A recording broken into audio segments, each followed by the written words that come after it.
ځوانانو د فراغت نه بعد پلان به مو څه وي چې نن فارغه شوی سبا ورځې دپاره دې پلان څه وي د سبا ورځې دپاره یو عالي پلان دا دی هغه محصلین چې وړتیا پکښې کې ده زغم پکښې کې دي د تکالیفو بردبار کولی شي هغو محصلینو ته مې دا توصیه ده چې اوس یې هم زده کړې ته دوام ورکړي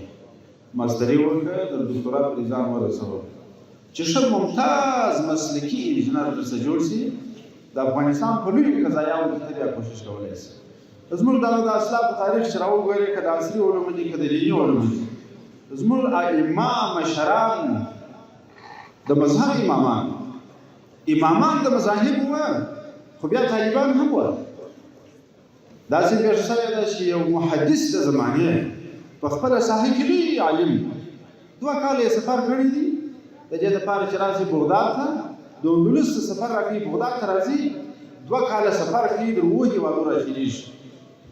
در مغرب راتېرېږي المغرب راتېرېږي در اردن راتېرېږي فلسطین راتېرېږي د مصر راتېرېږي راځي بغداد ته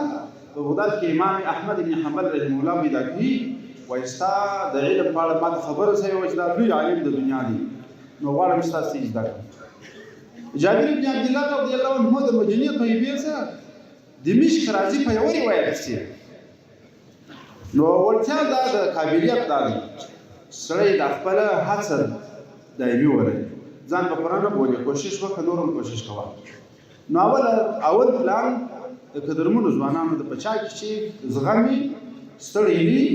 کوشش دې وکړي ماستري دې هم وکړي دکتورا دې هم وکړي چې ممتاز خلک درڅه جوړ شي نور هم